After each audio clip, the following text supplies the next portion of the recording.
إلى فرعون وهامان وقارون فقالوا ساحر كذاب فلما جاءهم بالحق من عندنا قالوا اقتلوا أبناء الذين آمنوا معه واستحيوا نساءهم وما كيد الكافرين إلا في ضلال.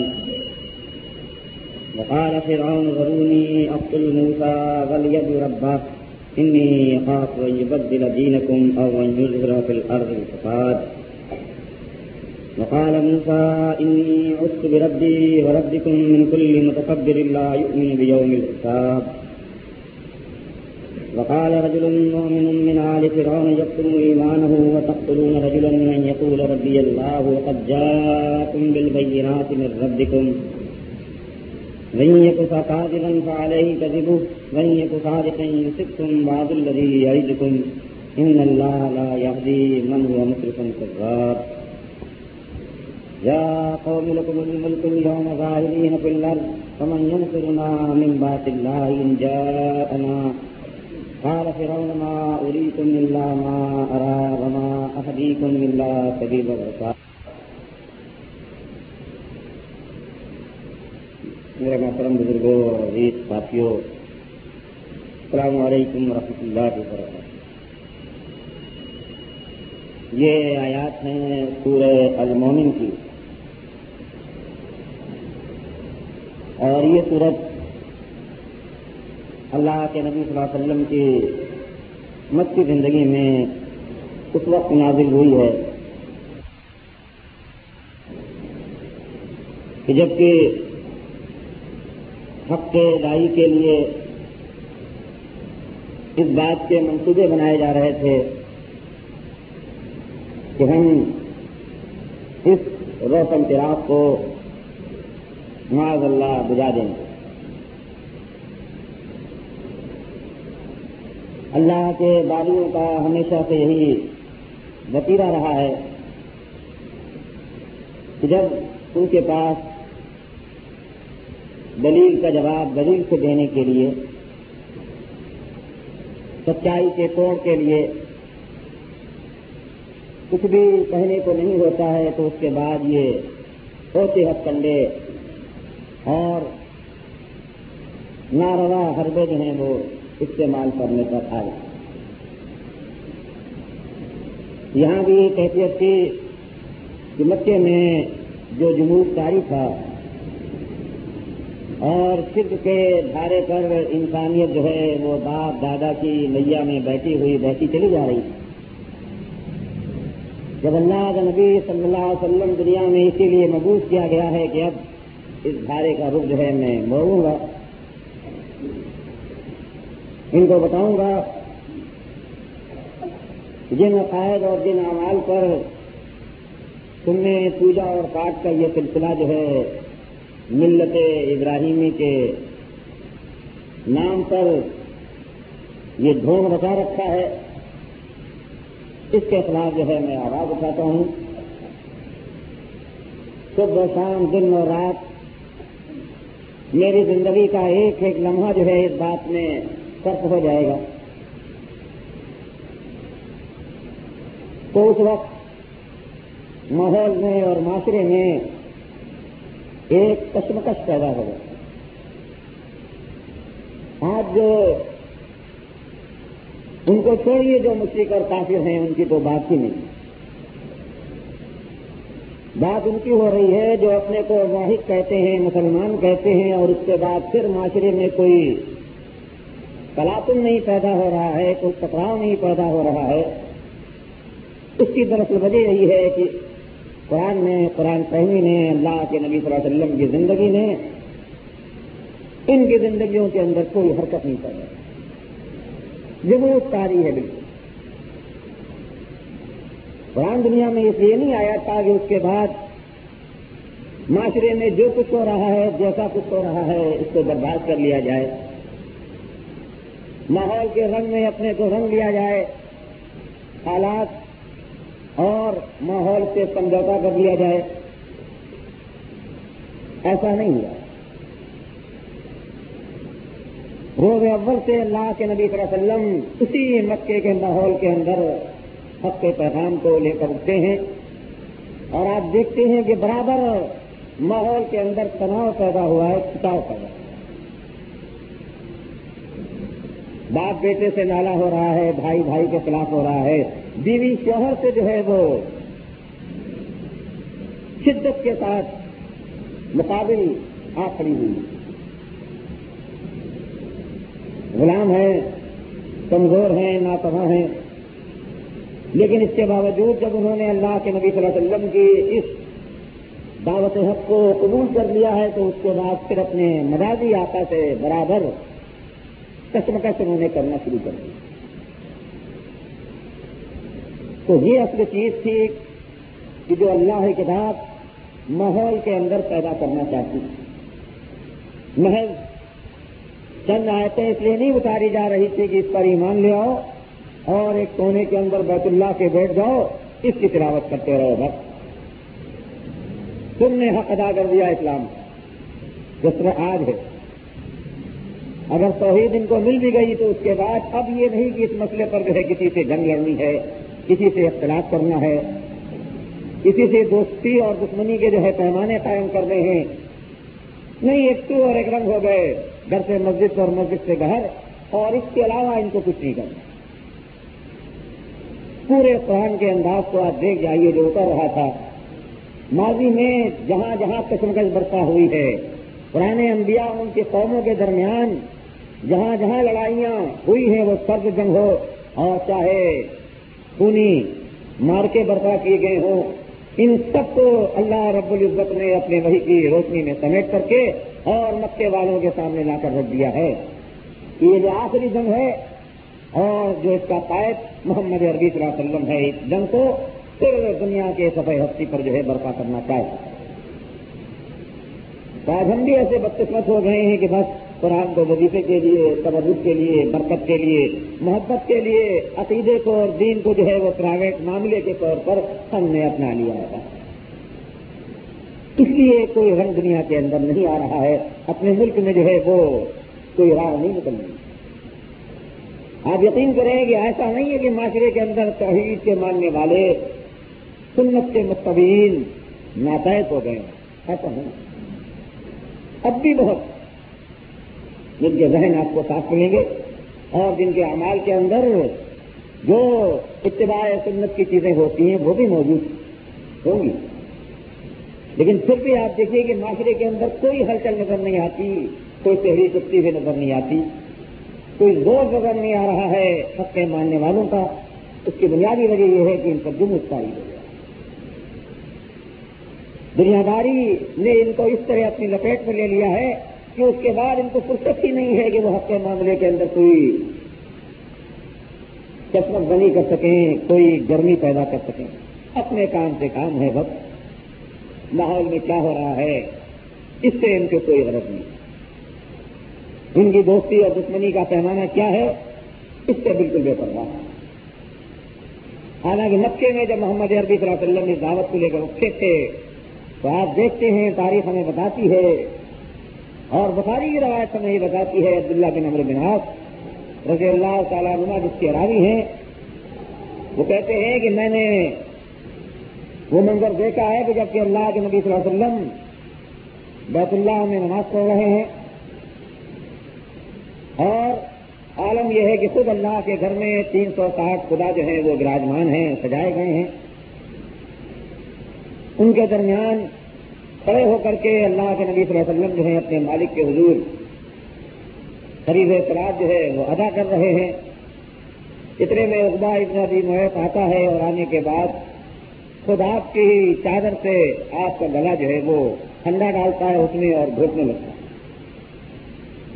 یہ منظر ابو بکر صدیق رضی اللہ تعالیٰ عنہ دیکھتے ہیں اور آنے کے بعد پھر اس پر جھپٹتے ہیں، اسے دور ہٹاتے ہیں اور ان کی زبان پر جو ہے یہ کلمات ہوتے ہیں، یا تقولون رجلا ان یقول ربی اللہ، کہ تم ایک شخص کے اس لیے خون کے در پہ ہو رہے ہو، اس کے خون کے چاہتے ہو رہے ہو، اس کی جان لینا چاہتے ہو، اس کا گلا گھونٹنا چاہتے ہو، اس کا جرم کیا ہے؟ ان یقولا، وہ یہ کہتا ہے، اعلان کرتا ہے کفر اور شرک کے ماحول کے اندر باطل خداؤں کی پرستار دنیا جہاں آباد ہے وہاں وہ یہ کہہ رہا ہے پورے عزم اور استقامت کے ساتھ ربی اللہ اربابا من دون اللہ کی بستی جو آباد ہے اس کے درمیان وہ کہتا ہے کہ یہ سارے جھوٹے الہ ہیں، ان کی بندگی اور ان کی پرستش سے باز آ جاؤ، میرا پالنہار اور میرا مربی جو ہے وہ پروردگار عالم۔ یہ اتنی بات کہتا ہے۔ ہمارے ماحول میں بھی داتا پوج رہے ہیں، دستگیر پوج رہے ہیں، مشکل کشا پوج رہے، غریب نواز پوج رہے ہیں، ہزاروں ارباب من دون اللہ جو ہیں آج پوج رہے ہیں گلی گلی اور کوچے کوچے۔ اب اگر کوئی منچلا، کوئی سرفرا، حقہ دائی صحیح معنوں میں متبع سنت جو ہے وہ اعلان یہ کرنے لگے کہ ان ارباب من دون اللہ سے میرا کوئی رشتہ اور ناطہ نہیں ہے، یہ سارے بناوٹی ہیں، جعلی ہیں، جھوٹے ہیں، تم نے تہمت گڑھ لی ہے، تم نے فریب دے دیا ہے، نہ مولا علی میرے لیے کارسازی کے مقام پر قائم ہیں، نہ شہید کربلا جن کو تم کہتے ہو یہ ہماری مرادیں بدلاتے ہیں، نہ لاہور کا داتا جو ہے ہماری بگڑی بناتا ہے، اور نہ اجمیر اور دلی کے جو تم نے بنا رکھے ہیں معبودان باطل، ان کا ہماری قسمتوں کے بنانے اور بگاڑنے سے کوئی تعلق ہے۔ ہم ان سارے ارباب من دون اللہ کی تکذیب کرتے ہیں، اور میں اعلان کرتا ہوں کہ ربی اللہ میرا رب جو ہے، میرا پالنہار، میرا مربی صرف ایک اللہ۔ یہ کہہ کے دیکھیے آپ تھوڑا۔ پھر ابھی تک کلام مسلمان تھے، اہل سنت والجماعت میں سے تھے، امام حنیفہ کے پیروکار تھے آپ، امام اعظم کے آپ مقلد تھے، اور جہاں یہ بات آپ نے کہی جو عین کتاب اللہ کے مطابق ہے، جو عین سنت کے مطابق ہے، جو عین امام حنیفہ رحمۃ اللہ علیہ کے عقیدے کے مطابق ہے، جو اسلام کا پہلا امتیازی نشان ہے، جو مسلمان کی شناخت کے لیے سب سے پہلی جو ہے پہچان ہے، لیکن جہاں آپ یوں اپنی اس سچائی کے لوگوں کے سامنے کھل کر کے عام کریں گے تو اس کے بعد آپ کو دار اسلام سے خارج کر دیا جائے گا۔ سوچو اللہ کے بندو، کیا سر یہ مسئلہ کیا ہے کہ مسلمان معاشرے کے اندر رہتے ہیں نامنہاد، اور وہاں پر جو ہے اسلام مذکور ہو گیا ہے، توحید اجنبی ہو جائے، سنت جو ہے وہ تمسکر کا باعث بن جائے۔ یہ اسی وقت ہو سکتا ہے کہ جب حالات اور ماحول سے سمجھوتا کرنے کے بجائے انسان اپنے اندر اتنی ہمت پائے مالک کی توفیق پر کہ اس کے خلاف جو ہے برسر پیکار ہو۔ آپ یقین کریں کہ اگر مالک توفیق دے دے اس ملک کے ان تمام معاہدین کو وہ باطل کے خلاف برسر پیکار ہونے کا اپنے اندر عزم لے کر اٹھے تو آپ دیکھیں گے پھر اس معاشرے کے اندر کوئی رنگ پیدا ہو جائے، دین کی جھلک نظر آنے لگے، باطل جو ہے اس کے بعد پھر سمٹنے لگے۔ لیکن سب سے بڑا وبال جو آ گیا ہے وہی ہے، رونا ان کا ہے کہ جو اپنے کو واحد کہتے ہیں، صحیح العقیدہ مسلمان کہتے ہیں، ان کو اپنے حلوے اور مادوں سے، اپنی مصروفیات سے، اپنے روز و شب کی دلچسپیاں ہیں، اتنی فرصت نہیں ہے کہ یہ جنگ لڑ اللہ کے لیے دشمنی کر سکیں اور اللہ کے لیے دوستی۔ کمپرومائز، سمجھوتا، یہ مرض ہے، بیماری ہے موحدین، سب سے بڑی بیماری۔ ان کو چھوڑیے جو غلط راہ پر جا رہے ہیں، ان کے لیے بھی آپ وبال جان اسی لیے بن رہے ہیں کہ آپ کے اندر یہ بیماری آ گئی ہے کہ ہم سمجھوتا کریں گے، ان کے خلاف زبان پر ایک بات نہیں لائیں، یہ ناراض ہو گئے۔ ظاہر ہے کہ خاندان میں سارا وہی ماحول ہے، معاشرے کے اندر وہی ہے، جہاں جاؤ وہ انہی غیر اللہ کی بندگی کا توتی بول رہا ہے۔ اب اگر آپ ان کے خلاف اٹھیں گے تو اس کے بعد پھر معاشرہ آپ کو کیا کرے گا؟ آگے پھینک دے گا۔ یہاں پر آ کر کے ساری توحید کو جو ہے تاج محل دھڑام سے زمین جا رہا ہے۔ قرآن کی آیات اس پر شاہد ہیں، جتنی بھی انبیاء کی سابقہ دعوت ہے وہاں پر بھی مالک نے نبی صلی اللہ علیہ وسلم کے سامنے بھی، کفار مکہ کے سامنے بھی یہ بات رکھی ہے کہ اللہ کا نبی دنیا میں صرف تمہیں طوطے کے بول جو ہے رٹانے نہیں آیا ہے، تمہیں تسبیحات سنانے نہیں آیا ہے، ایک کونے اور خدرے میں بیٹھ کر کے جو ہے وہ صرف اللہ اللہ کی رد لگوانے کے لیے نہیں آیا ہے، بلکہ تو وہ ماحول کے اندر یہ انقلاب برپا کرنا چاہتا ہے، اس اسلامی انقلاب، اس قیامت دین کے جس کے نعرے لگا رہے ہو، وہ پہلے دن سے مکے کے اندر اس نے برپا کرنا شروع کر دیا تھا، اور یہ برپا اسی طرح ہوا تھا کہ اس نے نکیر شروع کی، اس نے باطل خداؤں کی طرف جو ہے انگلی اٹھائی تھی، یہ حضرت لات ہیں، یہ حضرت منات ہیں، یہ حضرت ابراہیم علیہ السلام ہے، حضرت اسماعیل علیہ السلام ہے، یہ حضرت عیسیٰ علیہ السلام ہے، حضرت عزیر علیہ السلام ہے۔ قرآن بھرا پڑا ہے، یہود النصارہ کو بھجوڑ دیا ہے قرآن نے کہ تمہارا یہ عقیدہ ہے اور کہتے ہو کہ ہمیں دوسرے عقیدے سے کوئی تعلق نہیں ہے۔ نادانوں کس مرکز پر تم جمع کرنا چاہتے ہو اس امت کو؟ اللہ رسول آنے کے بعد جو ہے مکے میں اور مدینے میں جتنی بھی بدعقیدیاں موجود تھیں، جتنی بھی بت پرستیوں کی شکایتیں موجود تھیں، ارباب من دون اللہ کی پوجا کے جتنے انداز موجود تھے، ان سب پر اس نے انگلی رکھی ہے، نشاندہی کی ہے، ایک ایک چیز کو اس نے جو ہے واضح طور سے بیان کیا۔ ہاں، اس کے لیے اس کا اپنا قصہ پانی ہوا، رات کی نیندیں اس کی اڑ گئی ہیں اور دن کا چین اس کا چلا گیا،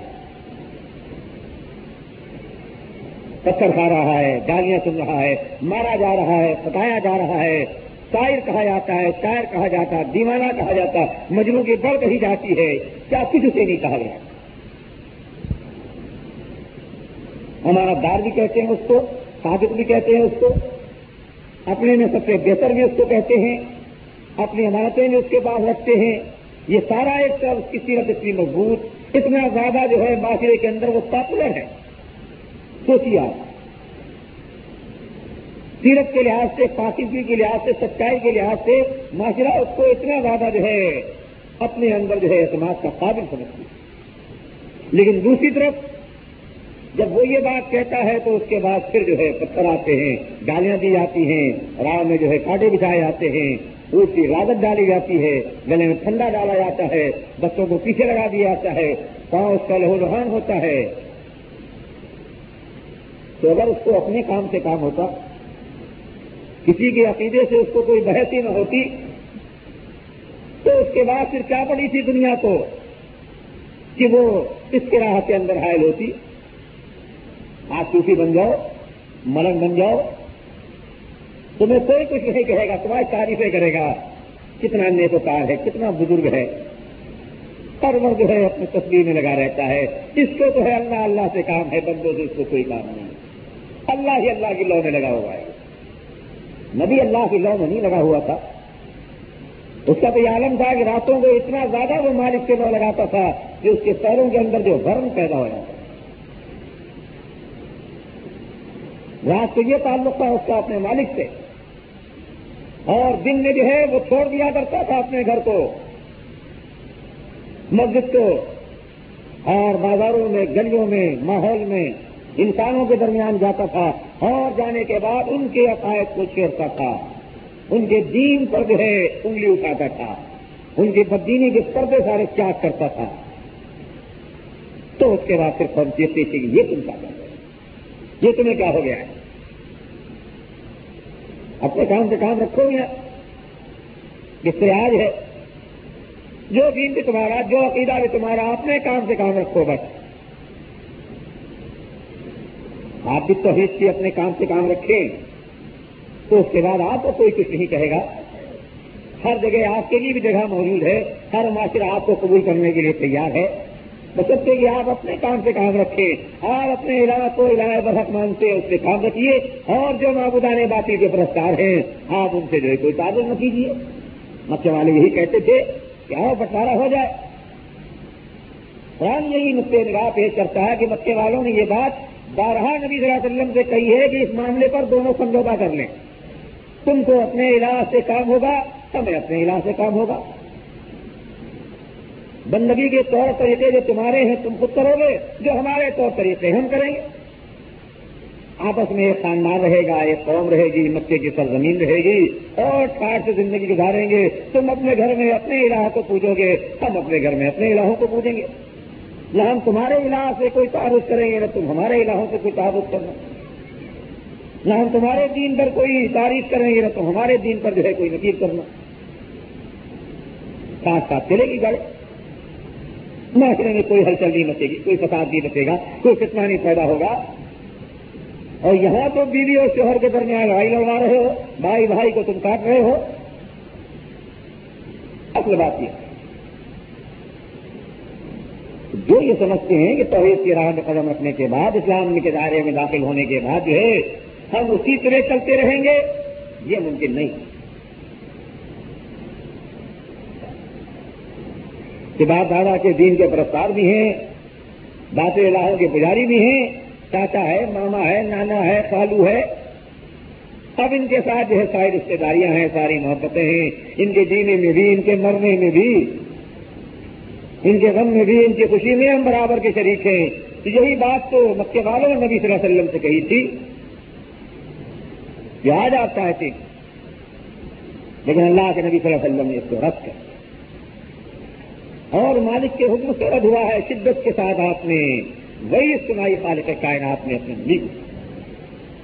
ردو لو تدھنو فیدھنون، یہ چاہتے ہیں کہ آپ ان کے ساتھ تھوڑی سی ڈھیل کریں، تھوڑی سی مداحنت کر لیں، تھوڑی سی نرمی پیدا کر لیں، اپنے عقیدے میں تھوڑی سی لچک پیدا کر لیں.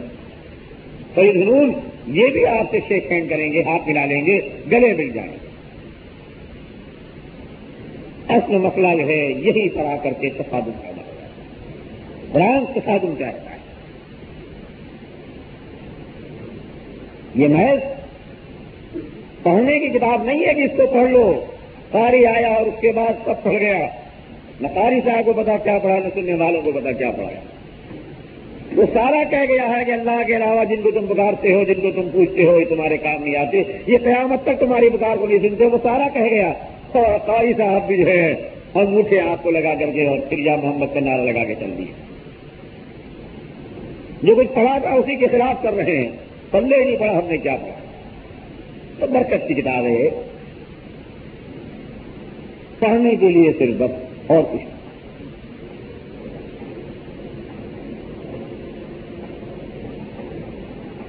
مکے کے اندر جب قرآن پڑھ رہا تھا تو آپ سوچے کہ یہ جمود کو توڑ رہا. وہ تو نام لے لے کر کہہ رہا تھا کہ یہ جو تم کرتے ہو، نیازیں کر رہے ہو، قرآن کیا پڑھی ہوئی تھی وہ کہتا.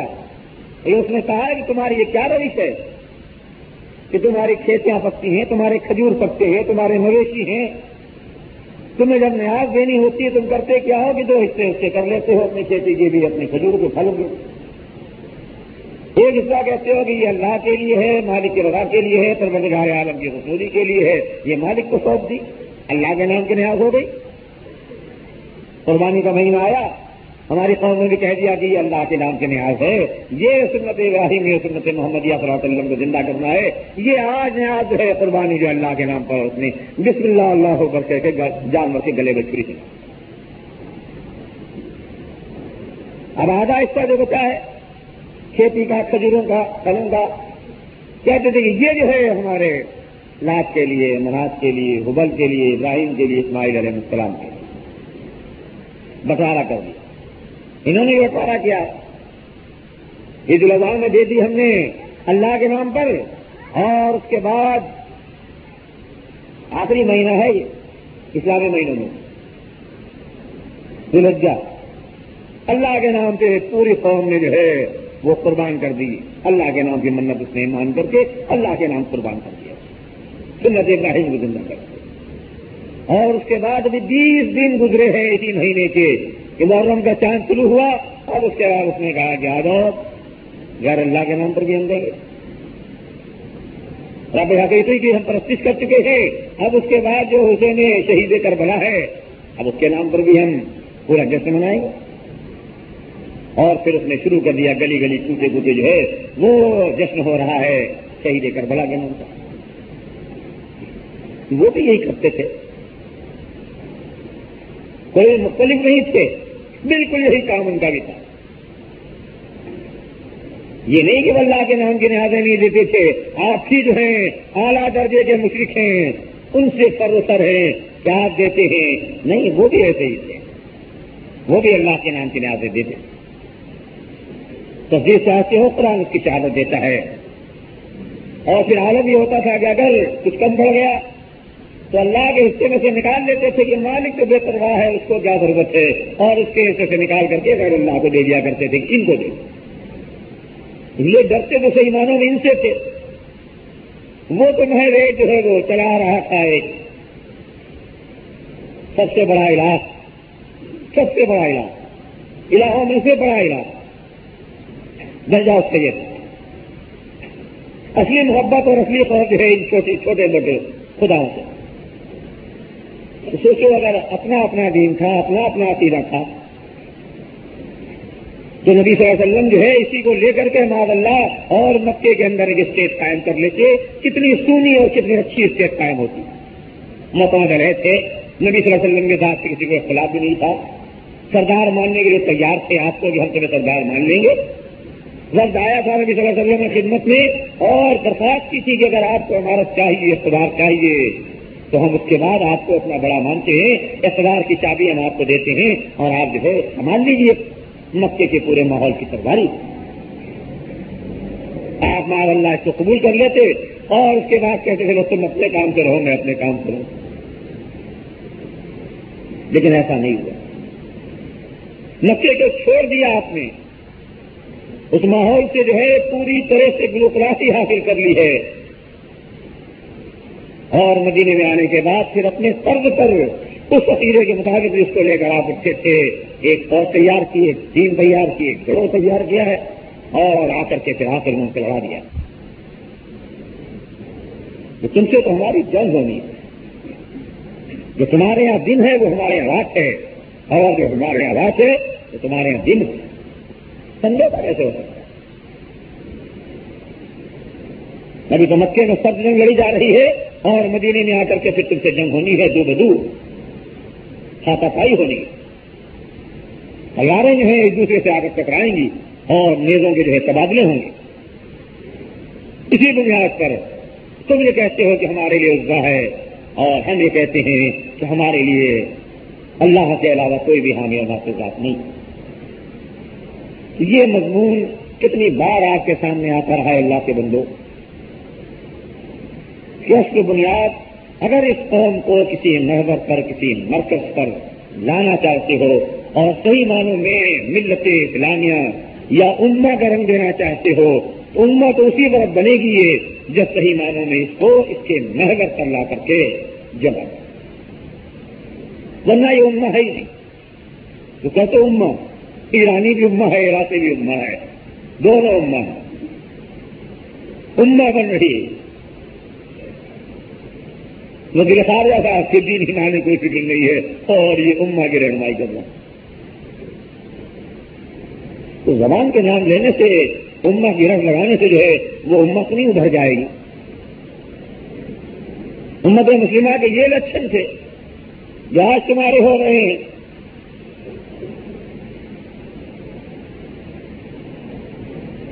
اس اسلامی انقلاب کے برپا کرنے سے پہلے جو ہے مکے کے ماحول میں انقلاب برپا کر دیا ہے. یہاں پر بھی سورہ مومن کے اندر آپ دیکھیے کہ مکے کا ماحول ہے اور موسیٰ علیہ السلام کا زمانہ کتنا پرانا زمانہ ہے اور مالک جو ہے اسی تاریخ کو ان کے سامنے رکھ رہا ہے کہ دیکھو اس سے پہلے بھی یہ مار کے خیر و شر برپا ہو چکا ہے اور آج پھر اسی کو برپا کرنے کے لیے، اسی تاریخ کو دہرانے کے لیے محمد عربی صلی اللہ علیہ وسلم رکھے. تو جوانوں اگر تمہارے اندر جوانی ہے، باغیرت جوانی، با ہمت جوانی، گرم سیال خون کی جوانی، کمر جب سیدھی ہوتی ہے بوٹا ہوتا ہے، اگر وہ جوانی ہے اس کے بعد کچھ کر بھی دو تو دکھاؤ جوانی کا یوگن. معلوم ہو گیا اللہ سے کام لینے والے اور صحیح معنوں میں اسلام کا جھنڈا بلند کرنے والے کس درجے کے لوگ ہوتے ہیں، کیا ان کے گینڈے ہوتے ہیں. جگت دو باطل کو، کوئی اس سے مداحمت نہیں، کوئی اس سے سمجھوتا نہیں.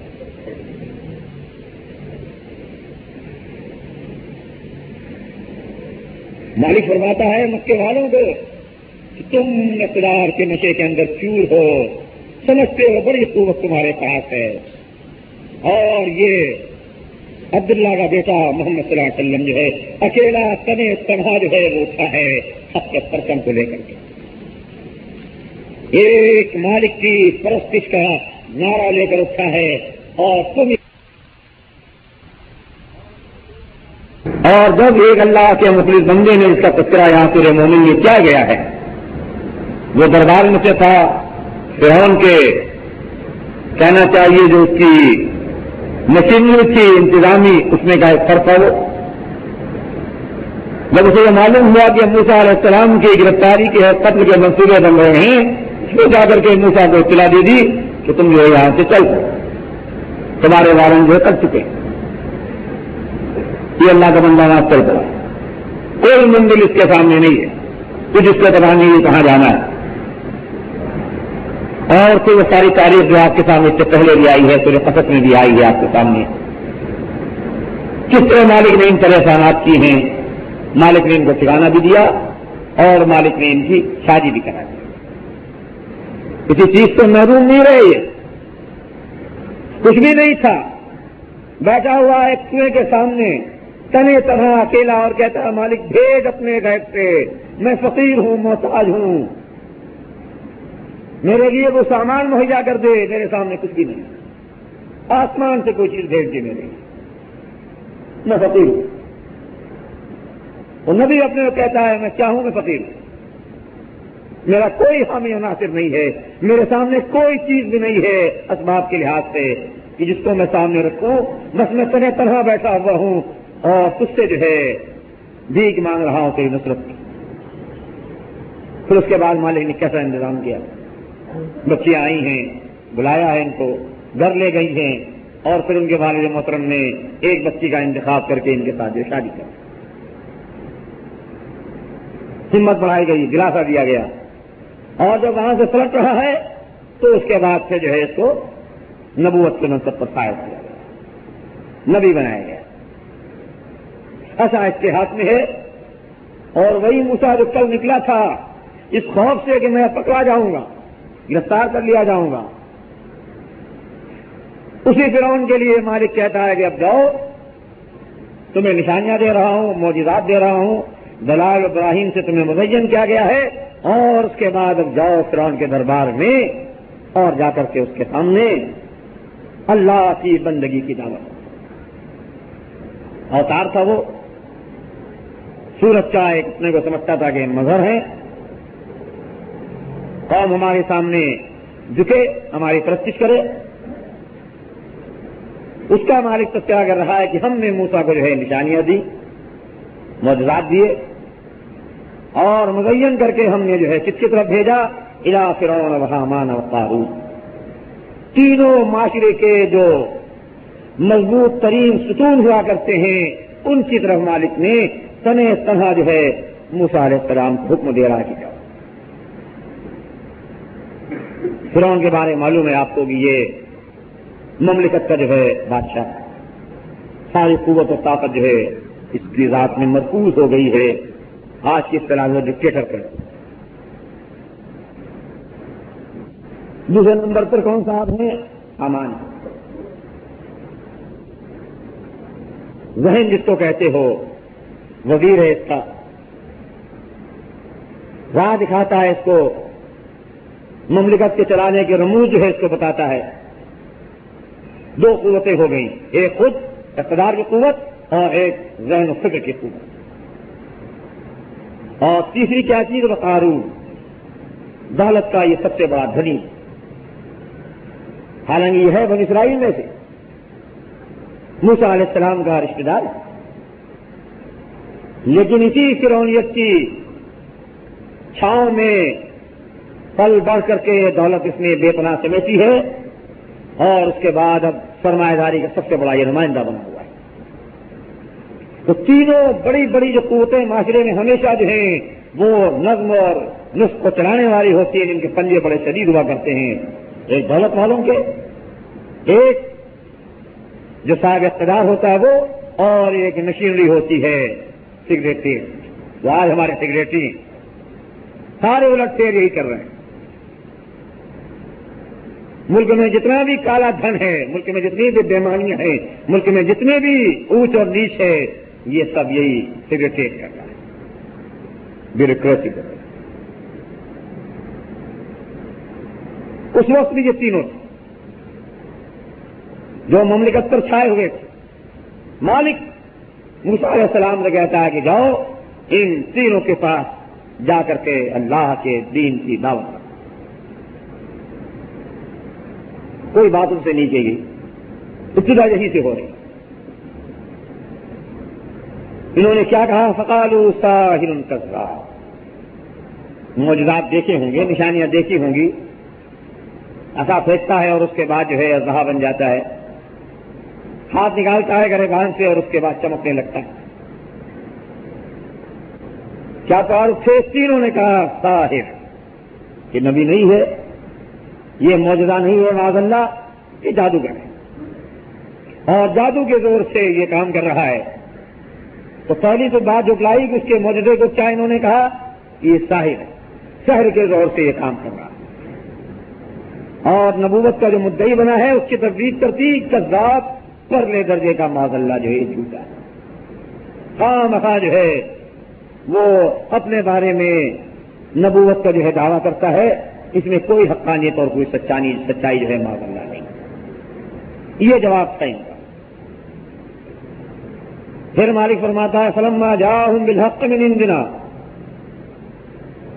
کہ جب موسیٰ ہمارے پاس سے ساری نشانیاں لے کر آنے کے بعد ان کے سامنے اس نے واضح کر دی، آنکھ کھلی ان کی کہ یہ تو کچھ ہے، سمجھ رہے ہیں، مان رہے ہیں کہ یہ سحر نہیں ہے، جھوٹے کے یہ لچھن نہیں ہوتے، بات کھل رہی ہے، حقیقت سامنے آ رہی ہے، لیکن مانیں کیسے؟ اپنے مفادات ہیں، ان پر دست پڑ جائے گی.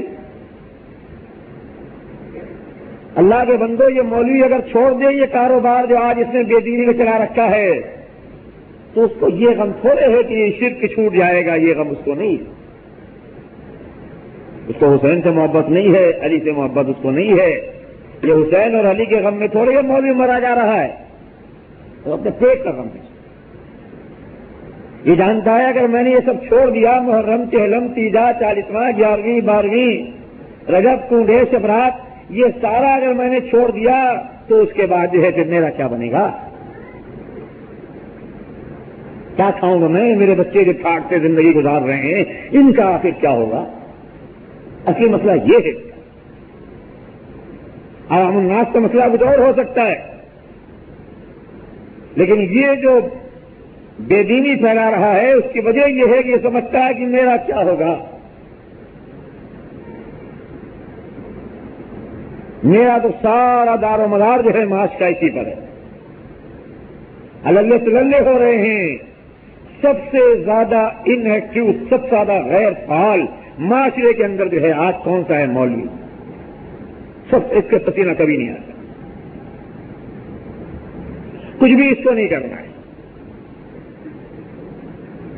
مسجد پکڑ لی اس نے، ٹھاٹ ہے، چار دیواری سے اس کو باہر نکلنا ہے اور ایش کرنا ہے. بہتر سے بہتر اس کے لیے کھانے آئیں گے، سوغاتیں آئیں گی. کوئی بچہ پیدا ہو جائے تو بھی اس کی جیت، اور کہیں میت ہو جائے تو بھی اس کے لیے سامان، لمبے سامان. ایسے پکوان پکتے ہیں. سوم میں، تیجے میں، 40ویں میں آپ جانتے ہیں کتنے بڑے پکوان پکتے ہیں. پوری پوری ٹیمیں جاتی ہیں مدرسوں سے، آ گیا ہے وہ بھیج دو، یہ مولوی ہیں 5ویں 6ٹھی جماعت کے، 7ویں جماعت کے، اب پگڑی بندی جانے والی ہے، دستار فضیلت ان کو دی جانے والی ہے، اور یہ لے کر کے معصوم بچوں کو چلے جا رہے ہیں. فلاں گھر میں کوٹھی میں جو ہے میت ہو گئی تھی، چلو آج وہاں پر جا کر کے تمہارے لیے کھانا تیار. ٹیمیں جا رہے ہیں، پولیس صاحب کے لیے بھی آ رہا ہے اور بچوں کے لیے بھی آ رہا ہے. صحابہ بھی نمازیں پڑھاتے تھے، صحابہ بھی نکاح پڑھاتے ہوں گے، صحابہ بھی جنازے پڑھاتے ہوں گے. ان کے لیے کوئی مجھے بتا دو کہ اس کرنے والے آتے تھے. اذان دینا ہو تو مولوی صاحب کی فیس ہے، نماز پڑھانا ہو تو مولوی صاحب کی فیس ہے، جنازہ پڑھانا ہو تو مولوی صاحب کی فیس ہے. ہر جگہ ہر قدم پر جو ہے وہ مولوی کا ٹیکس موجود ہے، تمہیں ٹیکس ادا کرنا ہے. اور اس کی وجہ یہ ہے کہ تمہیں خود کچھ نہیں کرنا ہے. یہ بھی وجہ، نہ تمہیں جنازہ پڑھانا ہے نہ تمہیں نکاح پڑھنا ہے. تمہیں تو اس سے تعرض ہی نہیں ہے. تم نے بھی عیسائیوں کی طرح تقسیم کر دی ہے کہ چرچ کے اندر جو ہے وہ دین سنبھالے گا اور اسمبلی ہال کے اندر جو ہے ہم دنیا سنبھالیں گے. بس ہمیں چرچ کے معاملات سے کوئی تعلق نہیں ہے اور چرچ والے کو ہمارے دنیا کے معاملات سے کوئی تعلق نہیں ہونا. یہ اس نے کیا ہے, یہی تمہارے یہاں. تمہیں اگر جنازہ پڑھانا ہے, تمہیں اگر نکاح پڑھانا ہے, تمہیں معلوم ہو کہ دین کیا ہے, تو اس کے بعد ان مولوی صاحب کی کوئی ضرورت نہیں رہی. یہ جو پیشہ بنا لیا گیا ہے آج معاشرے کے اندر, ایک کھاتا کھول دیا گیا ہے, یہ اسی لیے ہماری اور آپ کی نااہلی سے, ناسمجھی سے, لا علمی سے جو ہے یہ فائدہ اٹھا رہا ہے. داڑھی بھی نہیں ہے بھائی, کیسے آگے بڑھے؟ بابا داڑھی رکھ لو. تو مولوی نے شاید داڑھی اسی لیے رکھ لی ہے, جانتا ہے کہ اس پوسٹ کے لیے داڑھی لازم ہے. یہ ایسی پوسٹ ہے جو بغیر داڑھی کی نہیں مل سکتی. وہ جانتا ہے داخلہ ہی نہیں ملے گا مدرسے میں جب تک داڑھی نہیں ہوگی. وہ تو یونیفارم ہے جس طرح کالج یونیورسٹی کا ہوتا ہے, کہ آپ کو یونیفارم نہیں ہوگا تو اس کے بعد جو ہے آپ کو پھر وہاں داخلہ نہیں ہو سکے گا. تو یہاں بھی یونیفارم طے کر دیا گیا ہے کہ یہ یونیفارم مسلمان کی نشانی نہیں ہے. یونیفارم یہ علامت کس بات کی ہے؟ نماز پڑھانے کے لیے داڑھی چاہیے, جنازہ پڑھانے کے لیے داڑھی چاہیے, امامت کے لیے داڑھی چاہیے. یہ مسلمان کی نشانی نہیں ہے. اللہ جانتا ہے تم یہی کہتے ہو ملا کی نشانی ہے. داڑھی والوں کو مسلمان نہیں کہتے ہو, کیا کہتے ہو؟ ملا کہتے ہو. مسلمان تو اپنے کو بھی سمجھتے ہو, داڑھی مونتے ہو صبح شام اور کہتے ہو میں مسلمان ہوں. تو یہ مسلمان کی نشانی تو ہے ہی ظاہر ہے, یہ نشانی ملا کی نشانی ہے. ملا آ رہا ہے, چاہے نرا جاہل ہو, لیکن کہو گے ملا آ رہا ہے, مولوی آ رہا ہے, اس لیے کہ بیچارے نے داڑھی رکھی. تو داڑھی تو ایک نشانی ہے, سرٹیفکیٹ ہے مولوی صاحب کا, قاضی نکاح کا سرٹیفکیٹ. وبال اس کا ہے. تمہیں کچھ نہیں کرنا ہے, مولوی صاحب کو بلاؤ.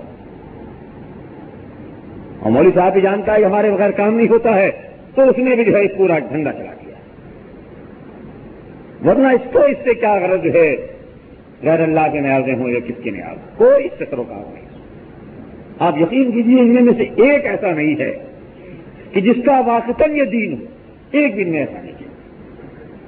اس کا دین بالکل یہ نہیں ہے. عوام کا عقیدہ یہ ہے کہ تعویذوں سے بہت کچھ ہوتا ہے, مولوی کا عقیدہ نہیں ہے.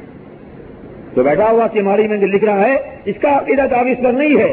جو تمہارا عقیدہ اس نے بنایا ہے تعویذ پر تاکہ تم جو ہے پیسے لاؤ, اس کا اپنا عقیدہ نہیں ہے تعویذ پر. اس کا اپنا بچہ بیمار ہوگا کبھی تعویذ نہیں دے گا, ورنہ بہتر سے بہتر تعویذ دے سکتا. تو تجربے کار آدمی ہے, سینکڑوں مریضوں کو روز دیکھتا ہے, سینکڑوں مریضوں کی تعویذ لکھتا ہے, اتنا ایکسپرٹ ہے, اسپیشلائز ہو چکا ہے, تو اپنے بچے کے لیے تو بہتر تعویذ لکھ سکتا تھا. کبھی نہیں لکھے گا, فوراً جائے گا ڈاکٹر کے پاس, جائے گا طبیب کے پاس, جائے گا اور کہے گا تو ایکس رے کروائے گا, رپورٹیں لے گا اور وہاں علاج کے وہ راستے اختیار کرے گا. اور دوسرے کا بچہ آیا ہے, بیچارہ جان بھی لگ رہا ہے, ان کے لیے تعویذیں موجود ہیں, دوا دور لکھ رہا ہے, لے جاؤ, چاہے وہ بیچارہ جو ہے اتنی موت مر جائے. اس کا عقیدہ تعویذ پر تو نہیں. ان میں سے کتنے مولوی ایسے ہیں جو محرم مناتے ہیں, 11ویں کرتے ہیں؟ مجھے بتاؤ. کبھی سنا ہے کہ نورانی نے کوئی ڈیٹ پکائی دی آج 11ویں کی؟ دوسروں کا تو بڑے اعلانات تھے, 11ویں کی فضیلتیں ہیں, 11ویں کی ڈے ہیں. خود کبھی ان کی کوٹھی ان کے بنگلے سے جو ہے, قاضی صاحب کی کبھی گھر سے جو ہے وہ نیاز پکیوں کے آج حضرت نے جو ہے نیاز دی ہے, آ جاؤ مریدین آ کے کھا جاؤ. حضرت نیاز کبھی نہیں دیتی. جانتے ہیں حضرت کس میں کچھ بھی نہیں رکھا ہے. یہ نرا فریب ہے, نرا دھوکہ ہے, اپنے پیسے کا ضیاع ہے, کچھ ملنے والا نہیں ہے. تو پھر حضرت بیوقوف ہے کہ اس کے بعد یہ نیازیں دینا شروع کر دو. تو تم سے دلواتا ہے, فریب تم کو دیتا ہے. تو غیر اللہ سے کیا ڈرے گا؟ وہ اللہ سے نہیں ڈرتا ہے. جو اللہ سے نہ ڈرے وہ غیر اللہ سے کیا ڈرے گا؟ وہ تو مالک سے کبھی نہیں ڈرتا ہے. تو غیروں کیا وہ خوف کرے گا؟ ایسا جری ہو چکا ہے. اصل ان کا سارا تانا بانا جو ہے اللہ کے بندوں وہ صرف کیا ہے؟ قوم کو لوٹنا ہے. جو اہل کتاب کا قرآن ہی کہتا ہے ان کثیر من الاحبار والرهبان ليأكلون اموال الناس بالباطل ويصدون عن سبيل الله. یہی بات قرآن کہہ رہا ہے کہ اس وقت بھی جو علماء تھے, مشائخ تھے, صوفی تھے, پیر تھے, جو نبی صلی اللہ علیہ وسلم کے سامنے آ کر کھڑے ہو گئے تھے, مومنوں کو خطاب کر کے سورۃ توبہ میں کہا گیا ہے, اور آخری زمانہ ہے یہ نبوت کا, ان کثیر من الاحبار والرهبان. کتنے ایسے مولوی, کتنے ایسے صوفی ہیں, ليأكلون اموال الناس بالباطل, جو لوگوں کا مال جو ہے ناجائز کھا رہے ہیں. تو ظاہر ہے وہ اسمگلنگ تو نہیں کرتے تھے, وہ ڈاکہ نہیں ڈالتے تھے, وہ چوری نہیں کرتے تھے. وہ صوفی اور مشائخ جو ہیں یہ کام نہیں کرتے تھے, چوریاں نہیں کرتے تھے, ڈاکے نہیں ڈالتے تھے. پھر کیا بات کی لیاکلون اموال الناس بالباطل؟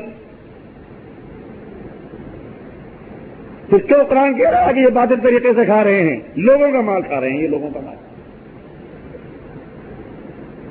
کوئی ان میں سے چور نہیں تھا, کوئی ان میں سے ڈاکو نہیں تھا. بابا اور خدا والے تھے, بڑا احترام تھا ان کا, بڑی عزت دی جاتی تھی.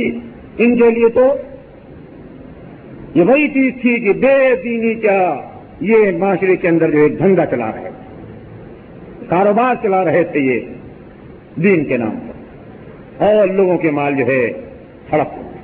جس راج یہ قوم کے آبار اور رہبان یہ یہی کچھ کرتے, لگائے رکھا گیا ہے ان کو ان راستوں میں. جانتے ہیں کہ اگر یہاں سے ہٹا لو گے تو ہمارے پلے کچھ نہیں ہے. مرغی بھی اگر ذبح کرنی ہے تو اس کے بعد خود ذبح نہیں کرو, لاؤ مسجد میں مولوی صاحب جو ہیں وہ مرغی کی گردن پہ چھری چلائیں گے. مولوی صاحب کا کام مرغی ذبح کرنا. وہاں تو یہ عالم ہے کہ خواتین قربانیاں کرتی ہیں, خواتین ذبح کرتی ہیں, یہ عالم صحابہ کے درمیان. اور یہاں یہ ہے کہ مرد ذبح نہیں کرتے ہیں, اور اس کے بعد جو ہے حضرت صاحب کے پاس بھیج دی گئی, حضرت صاحب جو ہیں وہ ذبح کریں گے. خاص فری ہوگی حضرت صاحب کے پاس, اور اس سے ذبح کریں گے. صرف کھانے کے تماشے رنگ دیا گیا ہے. یہ لمبی لمبی دعائیں کیوں کری گئی؟ اسی لیے کہ اگر امام آئے مختصر سے نماز پڑھا کر کے اٹھے اور چل دے, رنگ کہاں پیدا ہوا اس کے اندر؟ نکاح ہے, اگر آپ صحیح معنوں میں نکاح پڑھائیے گھڑی دیکھ کر کے تو شاید جو ہے مشکل سے 2-3 منٹ سے زیادہ نہیں لگیں گے, 5 منٹ زیادہ نہیں لگیں گے, سارا مسئلہ صاف ہو جائے گا. اس طرح کسی نکاح کے اندر 5 منٹ سے زیادہ اللہ کے بندوں یقیناً نہیں لگے گا. خطبہ دیا, لڑکے سے جو ہے پوچھا گیا, اور اس کے بعد بات ہو گئی. کتنی دیر لگتی؟ معمولی سی چند آیات پر مشتمل خطبہ ہے, وہ کہو. لڑکے سے 1 سیکنڈ کے اندر پوچھو, وہاں کہے, اور اس کے بعد نکاح ہو گئے, بات ختم ہو گئی. اب اگر تم اتنا کرو, اتنی سادگی کے ساتھ کرو, اور پھر اس کے کہو کہ 100 روپے چاہیے, 200 روپے چاہیے, تو وہ سوچے گا کہ میاں یہ 2 منٹ کا کھیل تھا, اور اس کے بعد جو ہے کہ لمبی فیس نہیں, وہ لمبا رنگ دے گا. 1 گھنٹہ 1.5 گھنٹہ اپنا لگائے گا تاکہ معلوم ہو کہ مزید اس کی بڑی لمبی ہوئی. کلمے پڑھائے گا اس کو, 5 کلمے, جتنا معلوم کتنا بھی بنایا گیا ہے, 5 کلمے پہلے چوتھے جو بتائے گا. اب تک وہ مسلمان نہیں تھا, نکاح سے پہلے جو ہے اس کو مسلمان کر رہا ہے, اور اگر اب بھی وہ نظام مشرک ہے, تو بھی نظام مشرک ہے. کلمے پڑھائے گا اس کو. پھر اس کے بعد ایک بار بیچارے نے کہہ دیا ہے کہ بھائی منظور ہے, نہیں, بلوائے گا 3 بار, اس سے کھلوائے گا. تیرے گھر کی چیز ہے, کس نے تجھے بتا دیا ہے؟ ایک بار اگر وہ کر رہا ہے قرار, 3 بار اس سے قرار کر رہا ہے, اس کو زبردستی کا معاملہ ہو رہا ہے, وہ گواہوں کی موجودگی میں کہہ رہا ہے, نہیں, 3 بار اقرار کر رہا ہے. اور اس کے بعد پھر لمبی دعائیں ہوں گی, 15 منٹ 10 منٹ تک جو ہے خوب ہاتھ اٹھا کر کے جو ہے لمبی لمبی دعائیں ہوں گی. دعا نہیں دے گا تو اس کے بعد آپ کا دل کیسے خوش ہوگا؟ دلہا اور دلہن کے لیے کتنی لمبی دعائیں, خاندان کے لیے, مرنے والوں کے لیے, جینے والوں کے لیے, سب کے لیے اس نے دعائیں کہہ دی. آپ بھی خوش ہو گئے. اب اگر مٹھائی کا آپ دونوں اس کو دیں گے, 100 کا نوٹ 200 کا نوٹ دیں گے, تو آپ کا دل بھی خوش ہوگا کہ کام بھی تو اس نے اتنا کیا ہے. ہمارے مردوں کو کتنا اس نے ثواب پہنچا دیا, زندوں کے لیے اس نے کیا ہے, نوشامیاں کے لیے اس نے کیا کچھ کیا ہے, وہ سکھایا ہے, پڑھایا ہے. مسئلہ سارا یہ. اور میں یہ قیاس نہیں کر رہا ہوں, میں بس وہ سفر کر رہا تھا. ایک پرانا مولوی نئے مولوی سے کہتا یہی ہے کہ دیکھو آسانی سے ان کو نکلنے نہیں دیا کرنا, فرض کی نماز کے بعد دعا مانگو, اور جب نوافل ختم ہو جائے پھر بھی دعا مانگو, ملاقاتیں کرو, تب تمہاری گرفت کے اندر رہیں گے. اور اگر تم آہستہ آہستہ چھوٹی دعا کر کے چھوڑ دو گے تو اس کے بعد تمہارے قابو میں آنے والی نہیں, تمہیں پھانسے رکھو. نماز تو ہے وہ پڑھے گا, لازم ہے, رکوع و سجود تو امام کے ساتھ کرے گا, وہ چل دے گا. کانٹیکٹ جب پیدا ہوگا اس کا, جب وہ لمبی لمبی دعائیں کرے گا, پھر رابطہ قائم ہوگا. یہ خود مولوی جو ہے, سینئر مولوی, اپنے جونیئر مولوی کو سکھا رہا ہے کہ تم جا رہے ہو وہاں سند لینے کے لیے مسجد کی, اب تمہیں یہ کام کرنا ہے, اگر صحیح معنوں میں تمہیں اپنا ٹھیا جو ہے جمانا ہے اور کاروبار کرنا ہے. میں نے خود اپنے کانوں سے بس پر وہ بات کر رہا, سمجھا رہا. تب ان پر تمہاری چوزاٹ کر سکے. تو ان کا تو اللہ کے بندو یہ کاروبار ہے، لوگوں کا پیسہ جو ہے لوٹ رہے ہیں، اور اس کی وجہ سے یہی ہے کہ آپ کو کچھ کرنا نہیں. ورنہ اگر آپ اس پر آ جائیں، ہماری میت ہے، ہم خود اسے نہلائیں گے، ہم خود اسے کفنائیں گے. بھائی تم آپ قبریں کھو سکتے ہو، آخر یہ کام کیوں نہیں کر سکتے؟ کیوں نہیں نہلا سکتے ہو؟ کیوں اسے نہیں کفنا سکتے ہو؟ کیوں اس کا جنازہ نہیں پڑھا سکتے ہو؟ کیوں نکاح نہیں پڑھا سکتے ہو؟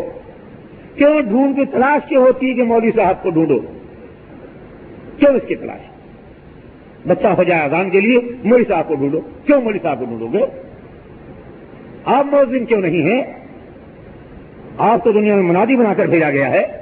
ابراہیم علیہ السلام کیا معاذ اللہ مولوی تھا؟ منادی تھا، آواز لگائی تھی اس نے، اذن فی الناس، قرآن کہہ رہا تھا، قرآن دو لوگوں کے درمیان. یہ مؤذن تھا. محمد عربی صلی اللہ علیہ وسلم مؤذن، آواز لگانے والا تھا، منادی تھا، حق تھا. تم منادی کیوں نہیں ہو؟ تم آواز لگانے والے کیوں نہیں؟ تو اگر یہ علم عام ہو جائے اور یہ سارے کھاتے جو ہیں وہ آپ اگر لے لیں تو اس کے بعد پھر جو ہے انشاءاللہ شاید یہ بھی سیدھا ہو جائے. جب یہ سمجھ لے کہ اب جو ہے میرا حلوہ مانڈا بھی ختم ہو رہا ہے تو اب یہاں بھی جاؤں اور وہاں بھی جہنم کی آگ لوں، پھر ہو سکتا ہے کہ اس کو ہوش آ جائے اور پھر شاید یہ توبہ کرے. لیکن جب تک آپ اس کو حلوے اور مانڈے دیتے رہیں گے، اس کی آپ پوری طرح سرپرستی کرتے رہیں گے، اس وقت جو ہے شیطان یہ چنگل سے نکلنے والا نہیں. یہ اسی طرح پھلتا پھولتا رہے گا باطل کی طرح. اور میرے نقطہ نگاہ سے اس ملک کے اندر حق کے راستے میں سب سے بڑا روڑا جو ہے یہ مولوی. جب کبھی بھی آپ کو جنگ لڑنی پڑے گی، آج لڑنی پڑ رہی ہے، راستے میں کون حائل ہوتا ہے؟ مولوی حائل. مسٹر کوئی ہمارے راستے میں آج تک اب اللہ شاہد ہے کہ نہیں آیا ہے، مولوی آیا. مسٹر نے ہمارے گریبان پہ ہاتھی ڈالا ہے، مولوی نے ڈالا. سارے تحصیل نے ڈالا، سند یافتہ لوگوں نے ڈالا. ہمیں گھیرا، ہمارے ساتھیوں نے گھیرا. تم بچے ہو کیا؟ فاسق اور فاجروں نے گھیرا تھا، داڑھی منڈوں نے گھیرا تھا؟ نہیں، لمبی لمبی داڑھیوں والے متقی و پرہیزگار توتی بول رہا ہے جن کا وراثت میں ان کو ملی ہوئی ہے دینداری. قال اللہ قال رسول ان کے زمانوں پر جاری ہے، اور یہ جو ہے حق کے دشمن بن گئے. آج ان کو لگتی چوٹ ان پر پڑتی. تل ملا کے یہ ہیں.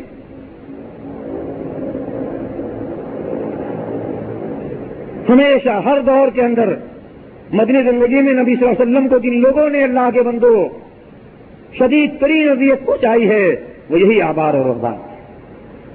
سب سے زیادہ اللہ کے دین کو مدنی زندگی میں جو مزاحمت کا سامنا کرنا پڑا ہے وہ ان کی طرف سے کرنا پڑا ہے، آبار اور رہبان کی طرف. آج یہی امام باڑے ان کے پاس، مسجدیں ان کے پاس، شادی بیاہ ان کے پاس، مرنے جینے ان کے پاس، ساری گرفت ان کی ہے. معاشرے میں پنجے گڑے ہوئے ان کے. جب ان کے خلاف آپ کھاؤ گے، صحیح دین پیش کرو گے، ان کی گرفت ڈھیلی ہوتی ہے، پھر یہ سلسلہ جاتا ہے. اسی لیے لڑتا ہے یہ. کتابیں چلیں گے، جاریاں چلیں گی، نیازیں چلیں گی، تیجے چلیں گے، 40 میں چلیں گے، محرم و چہلم ہوگا، سزا کے کولے پکیں گے، رجب کا حلوہ بٹے گا، تازی ہوں گے، دلدل نکلیں گے، گنبد بنائے جائیں گے، مولود کی محفلیں برپا ہوں گی. یہ سارا جو کاروبار اس کے پس منظر میں کیا چیز ہے؟ للہیت نہیں ہے. یہ باطل خداؤں کی محبت کے اندر جو ہے نہیں مارا مارا پھر رہا ہے. اسے کہہ دو کہ آ جاؤ ہمارے یہاں، آج جو ہے مولود نبی کا جلسہ ہے اور مولانا صاحب تمہیں ملے گا کچھ نہیں. اگر تم اس کو حق سمجھتے ہو تو آ جاؤ اور آ کر کے بیان کر دو. گھر سے باہر نہیں نکلے گا جب تک اس کی فیس نہیں دو گے، جب تک اس کو پیسہ نہیں دو گے. یہ کبھی بھی جو ہے باطل دین کی تبلیغ کے لیے گھر سے باہر نکلنے والا نہیں. یہاں کی فیس ملے گی مجھے، فیس کے لیے نکلتا ہے، کاروبار کے لیے نکلتا ہے، دکان چمکانے ملتا ہے. اگر واقعتاً اس کو محبت ہے اپنے باطل دین سے، وہ سمجھتا ہے کہ یہی سچ ہے، تو اس کے بعد اس کے لیے تو جان دے دے. یہ مولوی کبھی نہیں آئے گا باطل دین کے لیے. اگر سب دیکھا کہ ہاں اب میری دکان پر بس پڑ رہی ہے تو اس کے بعد جو ہے کچھ بلا جائے. تو اگر یہ سمجھتے ہو کہ دین جو ہے وہ متحرک ہے، قرآن جمود کو توڑنے کے لیے آیا ہے، تو اس کے لیے اللہ کے بندو ایسی توحید اختیار کرو، ایسا عقیدہ اپناؤ کہ اس کے بعد پھر اس عقیدے کی اشاعت معاشرے کے اندر ایسی ہونے لگے کہ جہاں جہاں جمود ہے وہ ٹوٹے، جہاں جہاں دوسرا عقیدہ ہے اس سے آ کر کیا ہو، تصادم پیدا ہو. تصادم نہیں پیدا ہو. بھائی صاحب ہیں، پرلے درجے کے بدعقیدہ ہیں، مسجدوں سے دور ہیں، لیکن بھائی اپنا یہ حق یاد ہے کہ بھائی ہے، اور یہ حق نہیں یاد ہے کہ یہ مالک کا دشمن.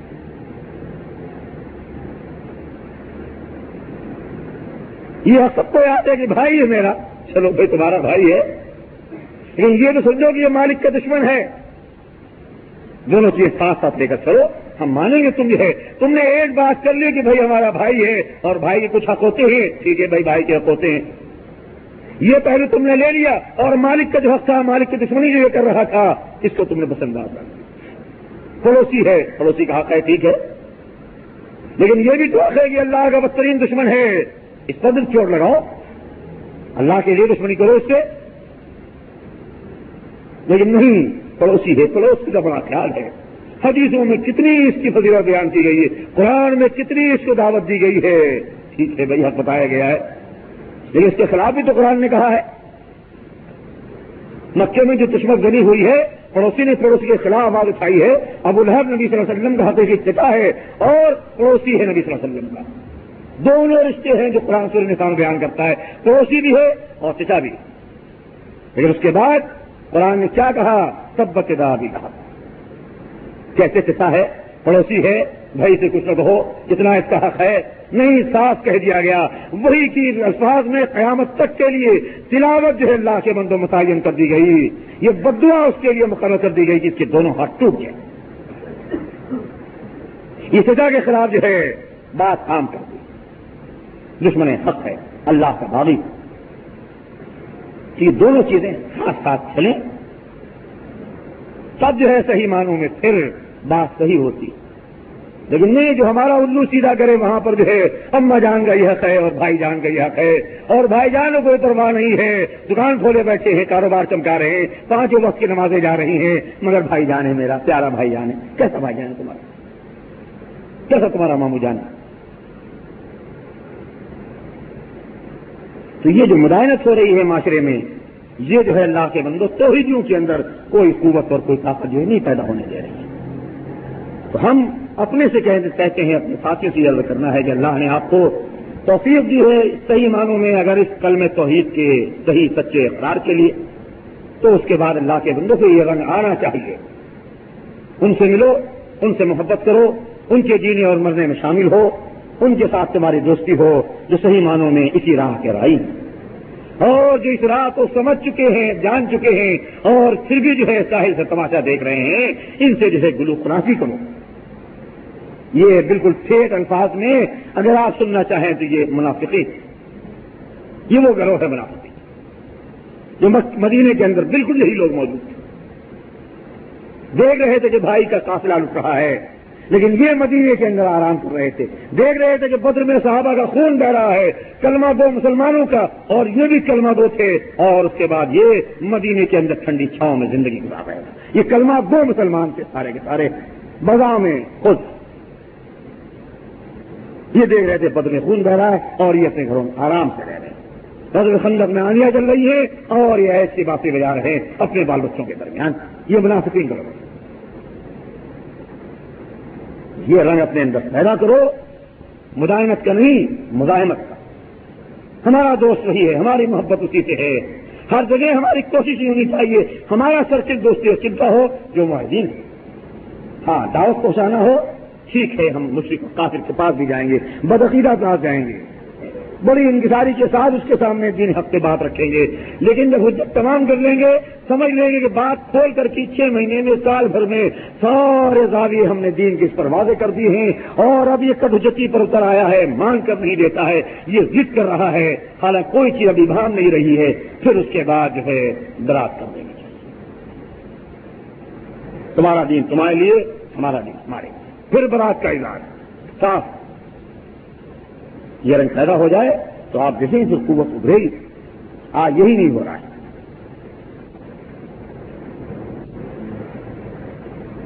اللہ تعالیٰ جو ہے ہمیں تصدیق دے اس کے لیے. اللہ کے بندو اور آپ کو بھی سوچیے اس مسئلے کے اندر. یہ زندگی جو ہے بہت سی مختصر ہے, اور اس عارضی زندگی میں اگر ہم نے اللہ کی دوستی کے ساتھ یہ روش اختیار کر لی تو کل جب مر جائیں گے ساری دنیا کی دوستیاں ختم ہو جائیں گی. پھر یقیناً اس کی دوستی جو ہے کام آئے گی. پھر مالک کے رحمت سے جو ہے اپنے آغوش میں لے لیں گی. اگر آج اس کی محبت میں ہم نے ان کی دشمنی جو ہے مول نہ لی تو یاد رکھو کل مالک بھی دشمن بنے گا اور یہ سارے کے سارے جو ہیں دشمن بن جائیں گے. یہ کوئی کام آنے والا نہیں. السلام علیکم.